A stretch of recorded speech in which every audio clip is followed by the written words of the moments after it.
E aí, me fala uma coisa, existe batalha espiritual realmente? E maldição hereditária, será que realmente ela existe? Me fala uma coisa, será que crente fica endemoniado? Essas e outras questões serão respondidas nesta videoaula, então não percam!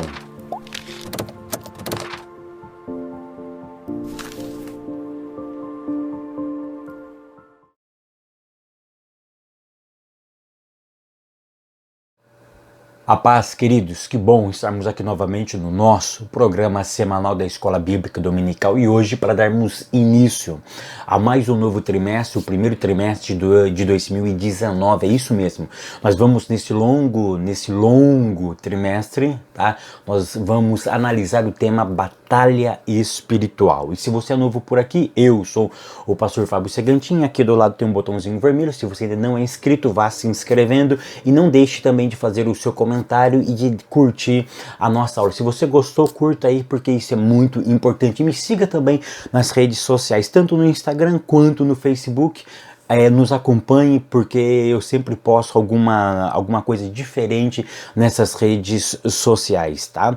Então hoje nós vamos estudarmos a lição de número 1, que tem como título Batalha Espiritual. A realidade não pode ser subestimada. A leitura bíblica em classe se encontra na primeira carta de Pedro, capítulo 5, do verso 5 ao verso de número 9. Hoje, então, nós vamos iniciar a nossa saga, tá? Nós vamos iniciar a nossa caminhada. E falar de batalha espiritual é algo melindroso, tá? É algo dificultoso. Por quê? Porque ao longo do tempo, as pessoas foram interpretando esse tema de forma equivocada. Por isso que eu falo que falar de batalha espiritual é algo melindroso, mas ao mesmo tempo é urgente e necessário. Ou seja, esse tema, ele clama por urgência. Esse tema, ele clama por uma boa aplicabilidade, por uma boa interpretação. E é isso que nós vamos fazer nesse longo desses 3 meses e eu espero que você esteja aqui comigo. Maravilha? Isso é muito importante. Uma outra coisa ainda dentro dessa introdução, negar a realidade, negar essa realidade, negar que existe uma batalha espiritual não te dá o direito de ser atacado, ou seja, querendo você ou querendo não, querendo você ou não, você será impactado, você será alvo dessa batalha no mundo espiritual. Tópico 1, a batalha espiritual. O conceito da batalha espiritual. O que é batalha espiritual? Batalha é uma luta. Batalha ela pode ser tanto corpórea como intelectual. Preste atenção nesse conceito. Batalha pode ser tanto corpórea quanto intelectual. Olha que interessante, hoje nós temos batalhas. Batalhas no campo da mente, batalha no campo das ideias.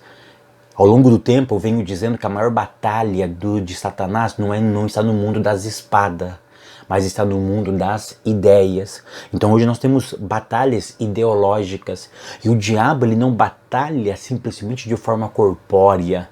A maior batalha dele está nos princípios. A maior batalha dele está no mundo das ideias, porque se ele muda um princípio, ele muda a atitude de uma sociedade e isso vai refletir no corpóreo. Você consegue entender que o princípio dele está no mundo das ideias? Leva isso para sua classe, que isso é muito interessante, tá? E por que existe luta?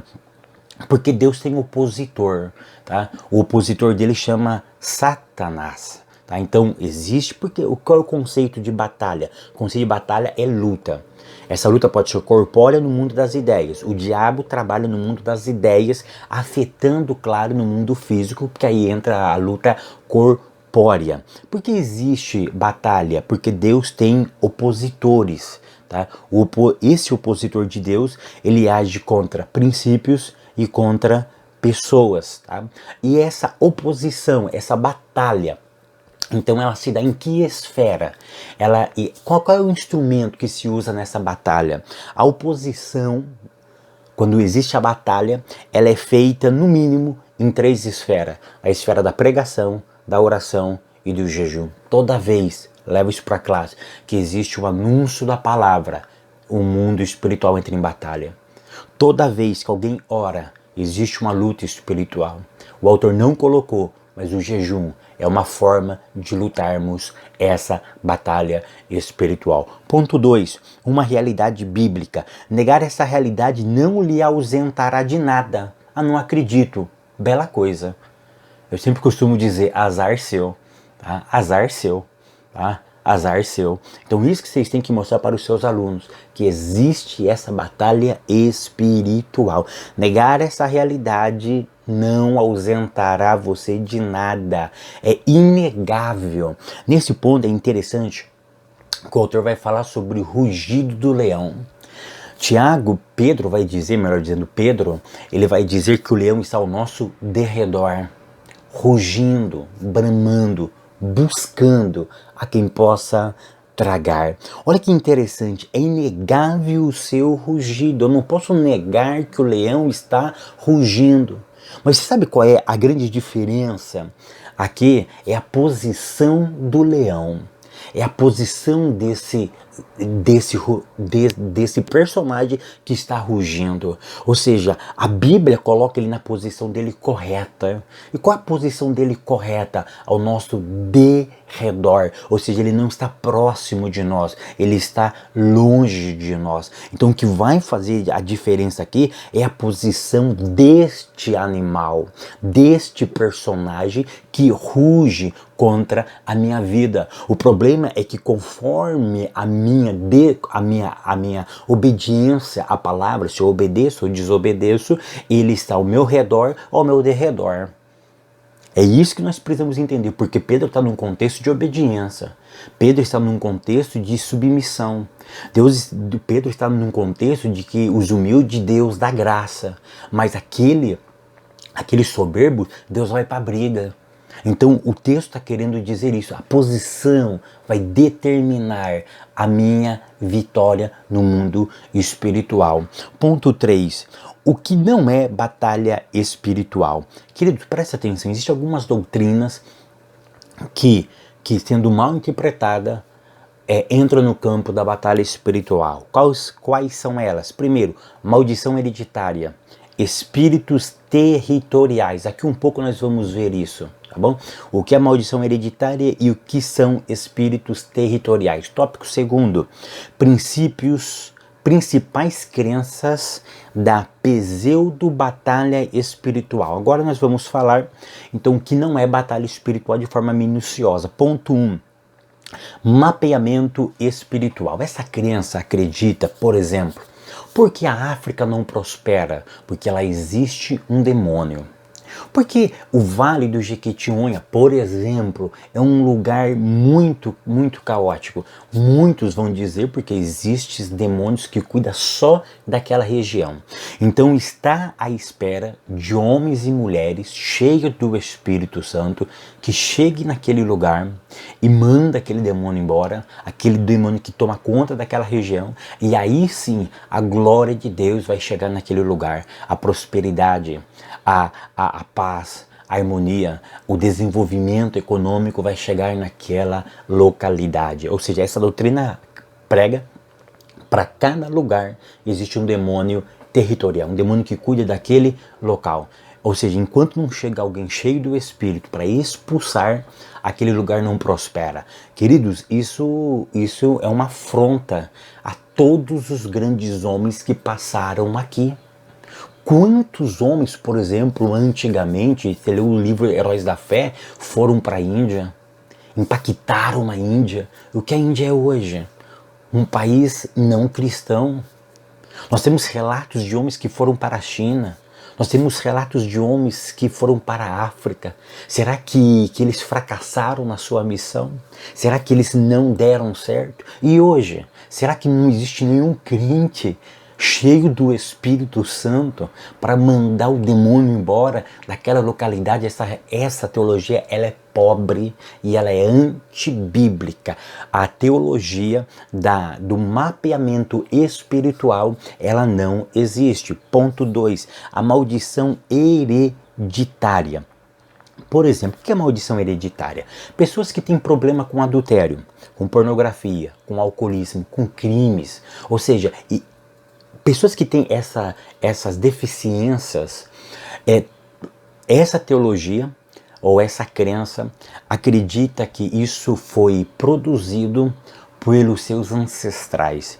Em algum momento da história, o pai, o avô, o tataravô, o bisavô, o tataravô, o tretaravô, sei lá como que fala mais o resto aí, tá? Ou seja, deu brecha pro diabo. Aí o diabo entrou na família com alcoolismo, com crime, entrou. E isso foi passando de pai para filho. Ou seja, então a maldição hereditária é uma forma de batalha espiritual. E aí eles pregam que você precisa descobrir em que geração aconteceu essa entrada do diabo e você orar. Por exemplo, faz de conta que foi com o meu bisavô. Aí eu vou orar. Falei, Senhor Jesus, eu quero pedir perdão pelo crime, pelos pecados do meu bisavô. O meu bisavô pecou, ele permitiu que o diabo entrasse e eu quero pedir perdão pelos atos do meu avô. Tem lógica isso? Deixa eu te falar uma coisa. Esses dias, faz uns 5 meses, eu estava no púlpito. Eu ouvi e vi um pastor pregando desse jeito. Ele deu uma apostila para nós e na apostila tinha a oração que você tinha que fazer para o seu ancestral. Eu falei, que palhaçada é essa? Ou seja, está nos nossos púlpitos essas heresias. Isso é antibíblico, ok? Aí as pessoas dizem assim, Fábio,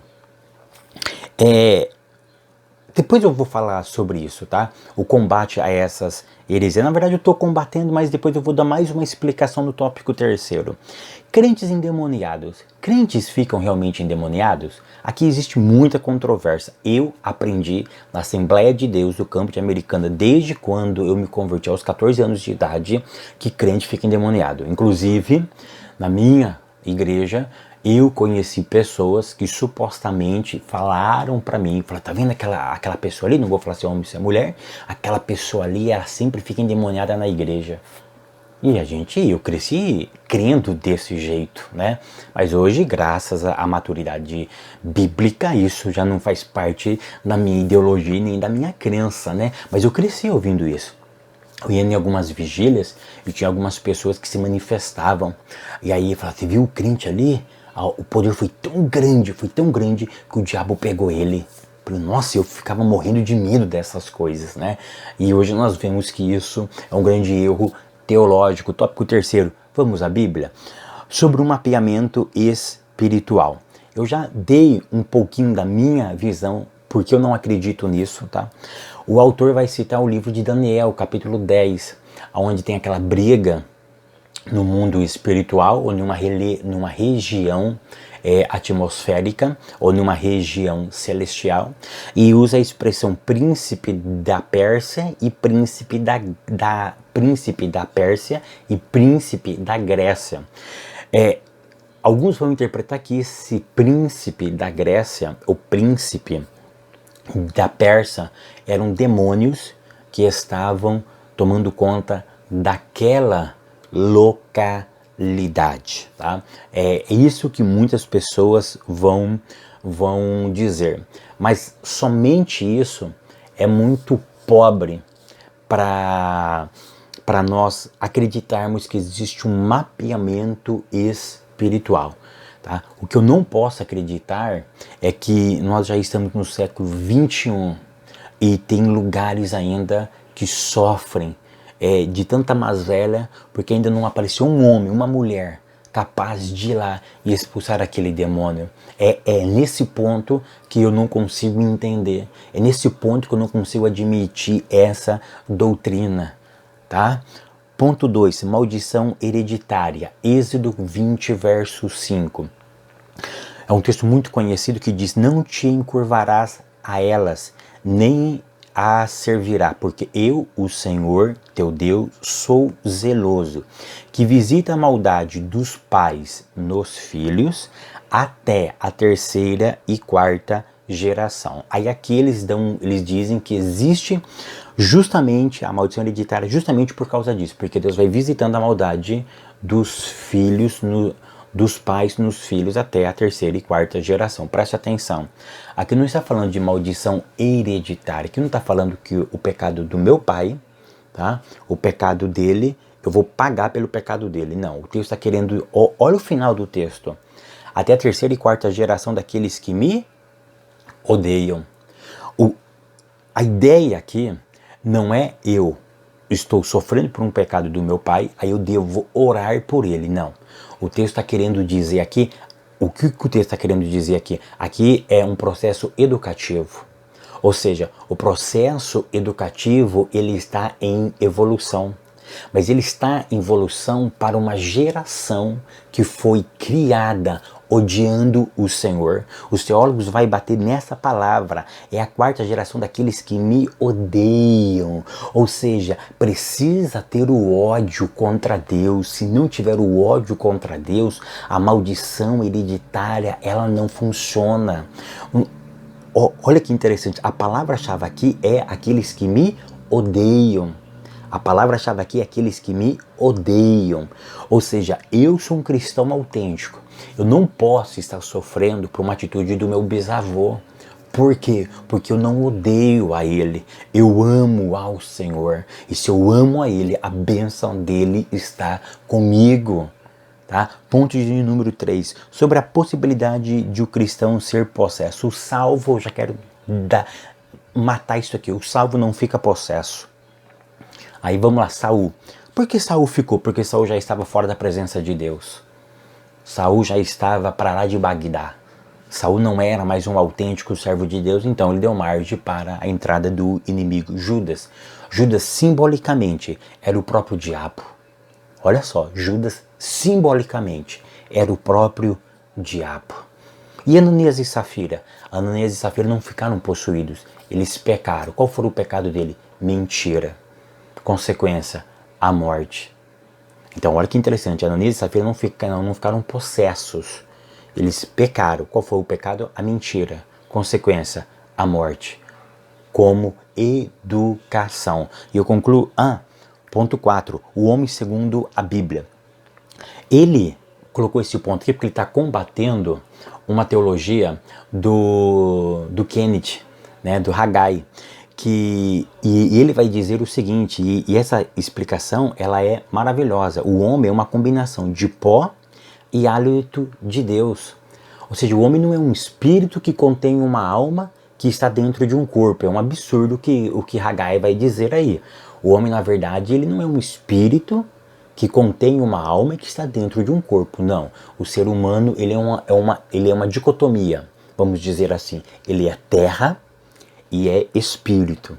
Ele é matéria e ele é espírito. Ou seja, por isso que a Bíblia diz que Deus criou Adamá. Ok? Eu concluo essa aula dizendo o seguinte, crendo ou não crendo, o ringue está montado e você está neste palco. Se blinde da ferramenta de Deus que se chama armadura de Deus, para que nós possamos resistir os dias maus. Que o Eterno continue abençoando a tua vida, a tua casa, o teu ministério, os teus negócios e até semana que vem, querendo Deus.